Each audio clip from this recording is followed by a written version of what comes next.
just when you think things can't get more chaotic, Stellantis drops a bombshell by laying off a massive chunk of its workforce.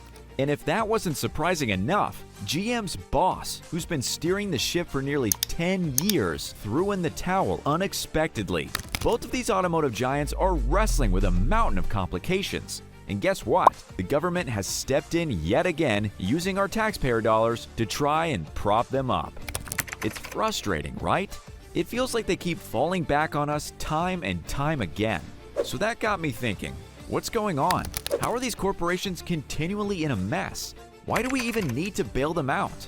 And what does this all mean for everyday folks like you and me? And let me tell you, once you start peeling back the layers, you realize that those sensational headlines aren't even scratching the surface. So sit tight while I break this down for you in a way it's both clear and compelling. What's happening? And why should you care? Well, first of all, these companies are cutting livelihoods. Stellantis alone is slashing up to 2,450 jobs at their Warren truck assembly plant in Michigan. Why? To streamline operations and get their groove on with electric vehicles. And over at GM, things get a bit spicy. Marissa West, the bigwig in charge of GM's North American, dropped a surprise resignation bombshell. Why? Well, GM didn't offer a clear reason, and her exit has folks scratching their heads about where GM's headed next. But in the background, GM had already said goodbye to 1,000 white-collar workers, including 634 from the Global Technical Center in Warren, Michigan. And this is just the tip of the iceberg, and it will definitely have a big effect on the country. But they have been failing again and again, and the government needs to step in at this point. But why is it such a big deal? Well, let's look at the numbers. Stellantis kicked off 2024 with a wild ride. Their net revenues took a nosedive by a whopping 12% to $41.7 billion in the first quarter alone. That's not just a little dip. It's like hitting a pothole in the middle of a highway. Now, they're staring down some tough decisions to steer through these stormy seas. Meanwhile, GM's been on a roller coaster too. Their U.S. market share slid down to 15.88%, the lowest it's been for any fourth quarter since the pandemic chaos of 2021. And across the pond in China, where the action's hot, GM shares plummeted from a hefty 15% back in 2015 to a mere 8.6% in 2023. Ouch! They even clocked a staggering $106 million loss in China's first quarter of 2023, showcasing just how rough things have gotten in what used to be a gold mine. Sure, the car world is always on the move. Tastes change, tech evolves, and the competition never hits pause. But what's the grand plan here? How are they going to navigate these choppy waters and bounce back stronger than ever? That's the million-dollar question, folks. That's how they will detect if a government bailout is necessary or not. So let's talk about it, starting with Stellantis. What's their plan? Well, Jeep and Ram, those legendary titans of the road, are making some bold moves that are sending ripples through the industry. They're not just sticking to the basics anymore. Instead, they're expanding their lineups and rolling out snazzy new models, including the jaw-dropping $67,000 Grand Cherokee. This shift towards pricier vehicles is no coincidence. It's a calculated strategy aimed at snagging the attention of the upscale market. As these brands widen their scope, they're on a mission to attract wealthier customers. By introducing high-priced models, Jeep and Ram are plunging headlong into the luxury vehicle arena. They're upping the ante for flashy features and swanky amenities, not merely broadening their offerings, but actively appealing to a fresh customer demographic. This exciting strategy is all about bringing in buyers who crave a premium driving experience, polishing their brand identity, and possibly boosting their slice of market share. But let's talk about what this means for the broader automotive landscape. Jeep and Ram's pivot towards luxury could very well reflect a larger trend within the industry itself, where elegance and high-end features are becoming the focus for many brands. This move might just be their ace in the hole to set themselves apart from the competition and cater to the evolving tastes of consumers who are willing to shell out extra for quality and that exclusive feeling. But by staking their claim in the luxury segment, Jeep and Ram aren't just enhancing their brand's prestige, they're setting themselves up for some serious potential growth. However, that might not be enough to keep their parent company, Stellantis, firmly in the driver's seat. You see, the cost of living crisis is no joke, and it's hitting car buyers hard. And while the price of just about everything is skyrocketing, Stellantis is ramping up production on those high-margin luxury models, leaving the average Joe out in the cold. It's like they're pushing the boundaries of the luxury envelope, while the rest of us are scrambling to afford the essentials. And I'm not gonna lie, the outlook doesn't exactly look rosy. It's clear that Stellantis is changing course, and the sweeping staff cuts across their US factories are impossible to ignore. Is Stellantis trimming their workforce to counter the slide in traditional vehicle sales and funnel those savings into their electric vehicle dreams? It's a classic case of trying to balance the books, but here's the catch. Without a skilled, dedicated team, they can't churn out those vehicles. And without vehicles, there are no sales. It's like trying to bake a cake without any flour. It just isn't going to work. This vicious cycle of layoffs and declining sales is putting some serious pressure on Stellantis' financial health.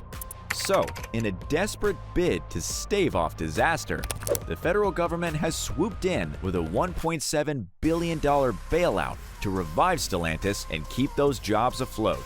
But the question is, will this injection of cash be enough to reverse the downward spiral? Because sales are tanking across the board, from the trusty old Jeeps and Rams to the family-friendly Pacifica. It's a really tough situation, and the road ahead looks awfully rocky. As Stellantis navigates this stormy period, one thing is crystal clear. Both the company and the government need to start aligning their strategies with what car buyers actually want. But instead, Stellantis is going all in on the electric revolution. But will it work? These automotive heavyweights have set their sights high with a bold goal of having every single passenger car they sell in Europe be electric by 2030.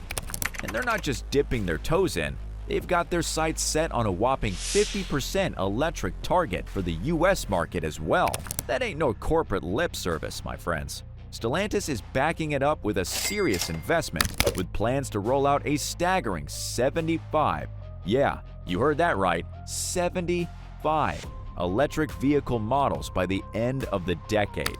They're going big, and they're going green. But transitioning to full-on electrification is no walk in the park. It's like trying to put together a jigsaw puzzle while riding a bucking bronco. There's a lot of moving parts, and it ain't always easy. One major concern is whether Stellantis is trying to take on too much with their 14 different brands. Variety is great, but each brand needs to carve out its own unique electric identity. They've got to keep the individual spark alive, even in the electric age. Then there's the whole charging infrastructure puzzle. Stellantis is throwing money at building a solid network, but is it enough? Range anxiety. The fear of running out of juice before you can find a charging station is a real issue for a lot of potential EV buyers. If Stellantis can't offer a smooth and extensive charging experience, especially for those long road trips, they might as well kiss a lot of customers goodbye, especially the wealthy customers that they're after. And it doesn't stop there. Oh no. Performance is another crucial piece of the puzzle. Sure, some of Stellantis' EVs, like the Peugeot E208, are getting high marks for their snappy acceleration, but other models might not hit the sweet spot for those drivers who really crave the thrill of a powerful engine. Stellantis has got to figure out how to balance those environmental benefits with the kind of heart-racing performance that makes your adrenaline spike. Now, don't get me wrong, Stellantis has got the resources, the ambition, and some seriously exciting electric vehicles already in the works. But to really win over those discerning drivers, they've got to nail down all these challenges. It's not as straightforward as it might seem, and there's one major factor that can just be the game changer: surviving the competition. Let's talk about this in detail. Price wars. You see, Stellantis isn't the only one going all in on the electric revolution. Nope. They're facing some stiff competition from the likes of GM, Ford, and even Tesla. And these guys aren't pulling any punches. They're engaged in some serious price wars, slashing costs left and right to try and undercut each other. These guys are walking a tightrope, trying to stay competitive without tumbling headfirst into financial quicksand. Talk about a balancing act. You see, it's all about that sweet, sweet market share. everybody from the old-school car giants to the fresh-faced startups is fighting tooth and nail for a slice of that delicious EV and SUV pie. This automotive showdown has kicked off a real whirlwind, my friends. We're seeing deals and discounts flying around like it's Black Friday on repeat in the car world. Sure, this price slashing may have folks queuing up around the block, but let's pause for a second and think about the implications. Stellantis is feeling the squeeze, and it's tough. Their profits are dropping faster than a car's value the minute it leaves the lot. And guess what? BYD, the big player from China in the EV game, who seems to be on the front lines of this war, is sweating it out too. So why is that happening? It's pretty straightforward, folks. When you lower prices, but production costs keep climbing, you're asking for trouble. The financial jam might just stall Stellantis' efforts to innovate and stay competitive. But wait, it gets deeper. This price war doesn't just dent Stellantis' finances, it could also compromise the quality of the cars they're rolling out. Imagine having to decide between low prices and high quality. It's like picking between a rock and a hard place.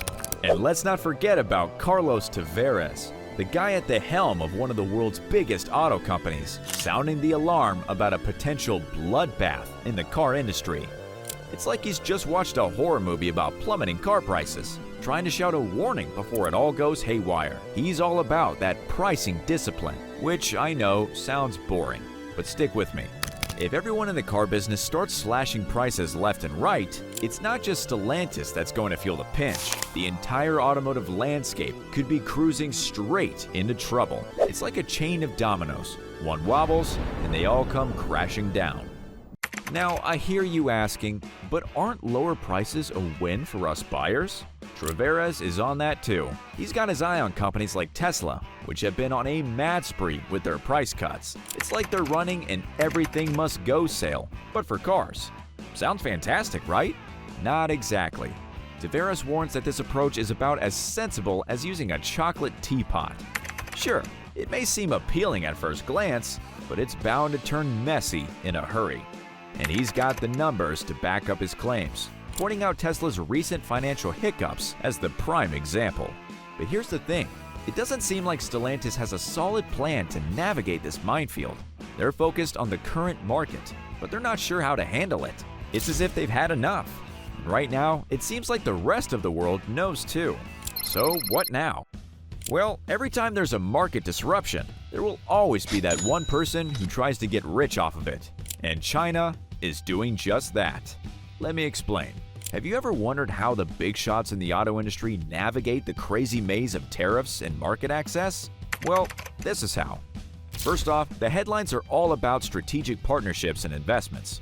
Stellantis isn't messing around. They've put their money where their mouth is. They just dropped a whopping $1.5 billion to snag a 21% stake in the one and only Leap motor, a rising star in the booming Chinese electric vehicle market. Talk about making a bold move. This partnership is all about taking Leap Motor's cutting-edge EV tech and pairing it with Stellantis' massive global distribution network. The goal? Boosting sales, not just in China, but also making some serious waves in Europe. Now, here's where things get even more interesting. They've gone and formed a brand new joint venture called Leap Motor International to handle the manufacturing and distribution of Leap Motor vehicles outside of China. Smart move if you ask me. This is a strategic play to break into global markets, all while cleverly navigating the sticky situation with tariffs on imports from China. And get this, by potentially setting up production in Mexico, they could turn around and market these vehicles as American-made. Talk about pulling a fast one to sidestep those pesky tariffs. And when it comes to Chinese automakers, they're on the verge of a game-changing strategy with huge implications for their entrance into the US market, especially with the added twists of producing vehicles in Mexico. This could be their golden ticket to sidestep those hefty tariffs we've been hearing so much about on Chinese-made cars. Isn't that wild? It's like finding a secret shortcut in a race. This isn't just a win for them, it's actually part of a bigger trend. More and more Chinese automakers are looking to stake their claim in the US landscape, all while navigating those tricky regulatory hurdles that can make or break a business. And now, let's not forget the expanding world of Chinese electric vehicle brands. Their collaboration with big names like Stellantis isn't just about making pretty cars, it's all about broadening their reach on the international stage. In a fiercely competitive market at home, teaming up with established players lends them credibility and boosts their global footprint. And you know that China has a big monopoly over the production of batteries, so they can significantly decrease their costs and make the rest of the competition struggle. Plus, it's like joining forces in a superhero movie. Together, they can tackle the tough challenges that come with international expansion. And speaking of challenges, we can't overlook the political and economic climate, which feels a bit like walking through a minefield, right? With escalating tensions between the US and China, especially surrounding trade policies and tariffs, these developments are nothing short of critical. The Biden administration's recent tariffs on Chinese EVs add another layer of complexity to the mix. But instead of limiting the Chinese EV growth, it is making it clear these companies need strong strategic partnerships and localized production to make their mark. This is why the government is investing so much in this company, so it doesn't lead to more dependence on China. But it seems like they're trying to do the worst thing possible. And sure, this is a tough nut to crack, but Stellantis isn't the only one caught in this war. And the rest of them? Well, they've got a plan. Tesla, for example, is slashing their prices and their costs too, so their profit margins stay the same. They've been doing this even before the whole price war started. But what about GM? Well, they're in a bad place. In Europe, they only sold 2,000 cars in 2023, but GM didn't just sit back and watch this happen. No, they've cooked up a new plan. Now, this might seem a bit complicated at first, but I'll explain it all in simple terms. So, what is it? We all know that GM is currently on the electrifying adventure into the realm of electric vehicles. And let me tell you, they aren't just easing in, they're making a splash that's impossible to ignore with brand new, jaw-dropping rides set to zoom onto the streets before you know it. But GM is keeping their options open by not pouring all their resources into a single electric endeavor. Nope, they're thinking several steps ahead, much like a chess master plotting out their next grand strategy. They've decided it's time to reintroduce a familiar face to the scene: the plug-in hybrid electric vehicle. This move is like hosting a delightful reunion for all kinds of cars, bringing back a variety of choices for everyone. But I can hear you pondering right now. Hold up, isn't GM all in on going fully electric? Well, my friend, that's the twist in this tale. Early in 2024, GM set the automotive world buzzing with some seriously surprising news. They unveiled a major pivot in their electric vehicle approach, almost like they were playing Monopoly and suddenly decided to grab an entire corner of the board instead of just dabbling in a bit of land. Mary Barra, the powerhouse at GM, let the cat out of the bag. They're not giving up on their ambitious electric dreams, but are instead spotlighting hybrids alongside them. It's as if they're assembling a superhero squad that features both thrilling EVs and versatile hybrids, ready to tackle any road ahead. Now, you might be wondering, why this sudden shift in gears? Well, the truth will definitely raise an eyebrow. Selling electric vehicles isn't exactly a walk in the park. In fact, the sales numbers have been dragging a bit, and people are still wrestling with concerns about range anxiety, the availability of charging stations, and let's not even start on the price tags. Some of these electric rides could cost you more than a cozy little home. Take a look at GM's current lineup of EVs, and you'll see why introducing hybrids could be a clever strategy. First up on the roster is the Chevy Equinox EV. This beauty is here to shake things up with an appealing price point. Curious what that price is? Brace yourself for $34,995. Now, while that might sound like a fancy deal, let's be real. Compared to gas guzzlers, that's still a hefty chunk of change. For those who live and breathe the truck lifestyle, the Chevy Silverado EV is sure to have your attention. Can you imagine this? An electric powerhouse capable of cruising up to an impressive 440 miles on a single charge? However, be prepared to open up your wallet, as this intimidating truck comes in just under $100K. And let's not forget about the jaw-dropping GMC Hummer EV. It's an electrifying high-performance beast, grabbing attention everywhere. Think of it as the caped crusader of the EV world, and it comes complete with a price tag of $106,000. And you might be thinking that the ongoing price war in the auto industry would have GM scrambling to slash their prices, right? Well, Guess what? That's not happening. GM's top brass has confidently declared that they won't play the price-cutting game that rivals like Ford and Tesla are engaging in. Instead of jumping on the discount bandwagon, GM is keen on maintaining their per-vehicle profits, even if it means letting go of some short-term market share. Why, you ask? They've learned from the past missteps, particularly remembering the major price cuts back in 2005 that led to a surge in demand that wasn't sustainable and left them with lasting financial headaches. So now, instead of diving headfirst into the price chaos, GM is all about enhancing what they call the customer value proposition. It's like they're putting a magnifying glass on the features and quality of their vehicles, aiming to stand out in a buzzing marketplace. And don't get it twisted, GM knows that incentives have their place, and they do work wonders. However, the company plans to approach these incentives with a more tactical mindset. Instead of throwing out blanket discounts on every single model, GM is going to zoom in on specific vehicles, aligning incentives more closely with what people are actually paying. This smart move aims to lessen dependence on incentives while still keeping those price tags competitive when necessary. So, when you think about it, GM's decisions make total sense. But are they the solution? Well, the short answer is no, and for two main reasons. The first one is reliability. General Motors is facing quite the uphill battle when it comes to the reliability of its plug-in hybrid electric vehicles. Let's be real, PHEVs have a bit of a reputation for being the problem children of the automotive world. They show a startling 146% more reliability issues than traditional internal combustion engine vehicles, which definitely raises some eyebrows. And GM's PHEVs aren't exactly winning any reliability awards, especially after the Chevy Volt.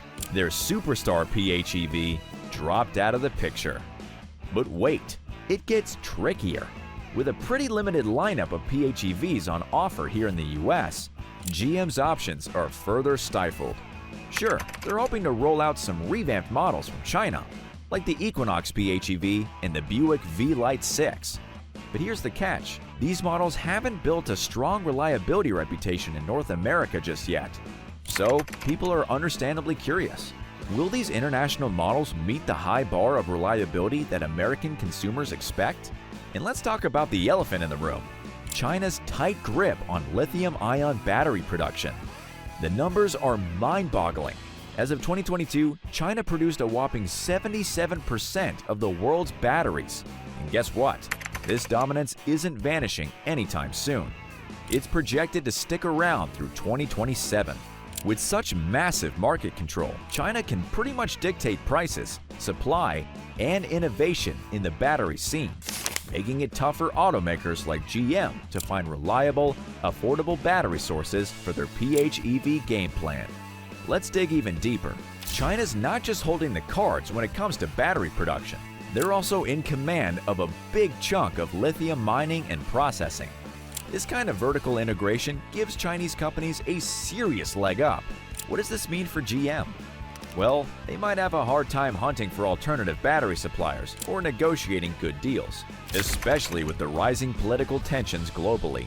As GM aims to pump up its PHEV lineup, depending too heavily on Chinese battery production could lead to shortages and higher costs, throwing a wrench in their plans. And if you thought diversifying battery sources was easy, think again. Setting up alternative battery manufacturing outside of China could take some serious cash. Around $87 billion for the US and about $102 billion for Europe by 2030. With GM feeling the financial crunch and the electrification road ahead looking rocky, pulling this off in a timely manner might be more wishful thinking than reality. This lag could seriously hurt the company's chances of launching new PHEV models when they're most needed, not to mention their competitiveness in the market.